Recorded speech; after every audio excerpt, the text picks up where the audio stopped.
empoderada, eu não abro mão do meu sexo. Dou uma girada, uma gargalhada, sim, eu quero ser o meu. Hoje, enquanto jovem, enquanto adulta, eu consigo não só jogar futebol, mas poder entender qual foi a importância dele na minha vida.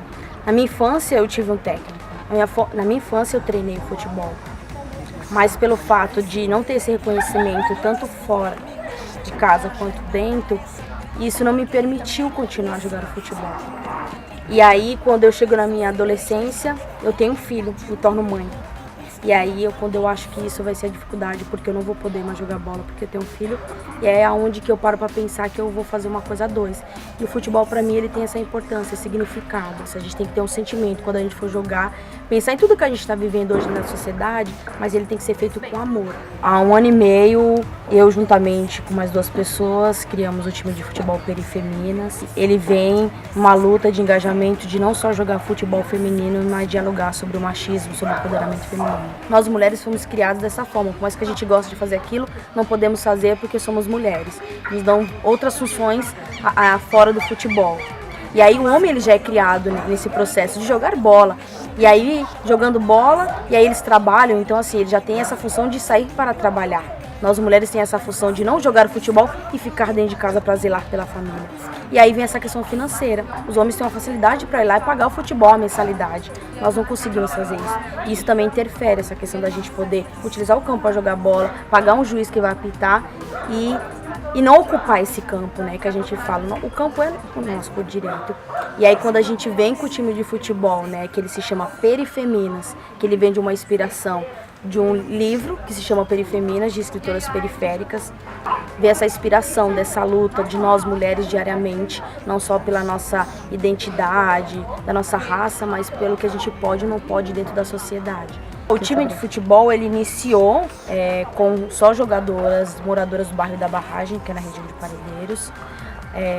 E agora ele inclui jogadoras desde das regiões de Marcilac, Interlagos, Grajaú, Parelheiros, Noronha. Então a gente tem uma diversidade de jogadoras no time, desde adolescentes na faixa de 12 anos, a mulheres adultas de 44 anos, sendo mães ou não mães. Muitas trabalham, outras não.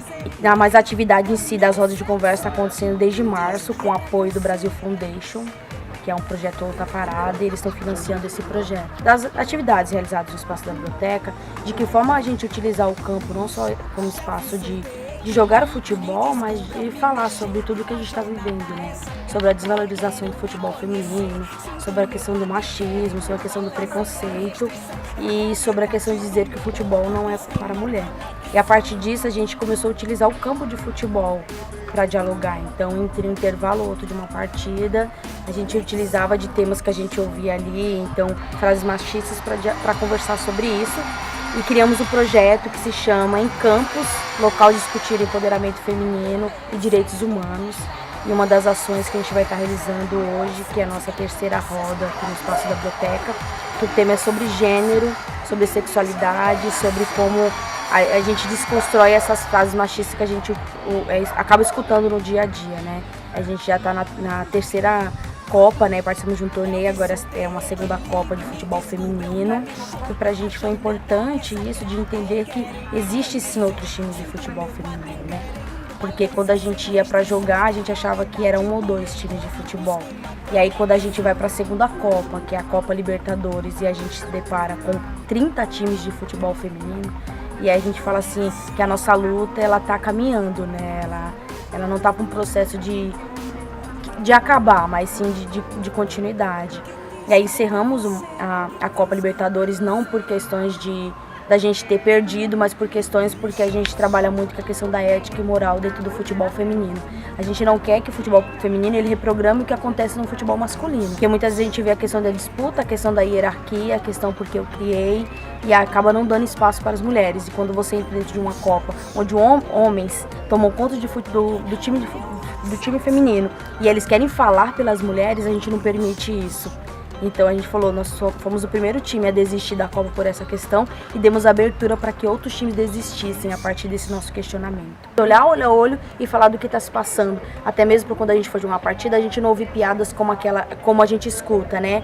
Quando o cara tá jogando, ah lá, a mocinha caiu. Ah, o jogo das meninas é só mais tarde, levanta. Ah, quando a menina tá jogando bem, ela mostra o jogo dela, ah lá o macho, né, a Maria macho. Pra gente não ter que escutar essas frases, ou joga que nem homem, pra evitar isso. Ou quando a menina se machuca, dizer assim, ah, ela caiu porque ela é frágil. Quando a gente se junta para isso, e ainda tem isso da questão, né, das mulheres, infelizmente ainda está nesse processo, mas a gente encontrou nesse caminho times de futebol femininos que as mulheres se abraçam e depois a gente se marca para se encontrar, a gente vai fazer outras coisas, a gente tem o contato e sempre times perguntando depois, e aí, como que está? Como que está a jogadora que se machucou? O que aconteceu? Tanto é que a gente teve um segundo encontro e nós recebemos a Natália Toledo. Ela é uma jogadora também de futebol, só que de quadra. E lá ela contou que ela tem todo apoio, porque é um time de futebol da USP. E eles têm um apoio, diferente de nós que não temos. Só que ela veio para o espaço para falar da sua história e agradeceu e disse que foi o primeiro time de futebol que realiza uma roda para falar sobre os temas que a gente está vivenciando, não só dentro do futebol, mas diariamente. E para ela isso foi importante. Então a gente acredita que está acontecendo. O que falta tanto no futebol feminino quanto no masculino, acho que é esse diálogo, né? De entender o porquê eu estou jogando bola, e dizer ainda, eu amo fazer isso, né? E mostrar para a sociedade o porquê se ama. Não mostrar o que a mídia mostra pra gente, né? Treino com treinador. E aí a gente sabe, a gente não tem que ir pra campo vestido que nem homem, que nem o masculino, né? Colocar o bermudão, a blusa. E muitas das meninas vai do jeito que gosta. E aí isso que incomodava é que muitas vezes as meninas tinham que treinar e colocar o cone entre minhas pernas pra ficar com receio de que o técnico vai olhar para as partes íntimas dela. E esse momento da gente se sentir livre, se sentir solta, não tinha isso. E a gente acaba o quê? Cobrando uma da outra isso. Pô, mas a sua postura... A gente achava muitas vezes que a menina que era errada de estar com aquela roupa. Mas não, se a gente tá ali, eu acho que independente da roupa, o cara tem que respeitar. Era isso. E o que tá sendo importante também nesse processo, né? De jogar bola, de fazer as rodas de conversa, de trazer autoras feministas para essas meninas, né? Então a gente sempre traz como referência, né? Marcia Tiburi, Marta Medeiros, Chimamanda. Então a gente sempre trazendo, né? A Frida Kahlo. Então o quanto é importante trazer essas autoras feministas para entender qual é essa luta que nós estamos tentando fazer, né? A gente está falando de igualdade de gênero, para que a gente não continue insistindo nesse erro, né? De não poder levar o futebol aí como algo importante, né, na sociedade. Real Sex.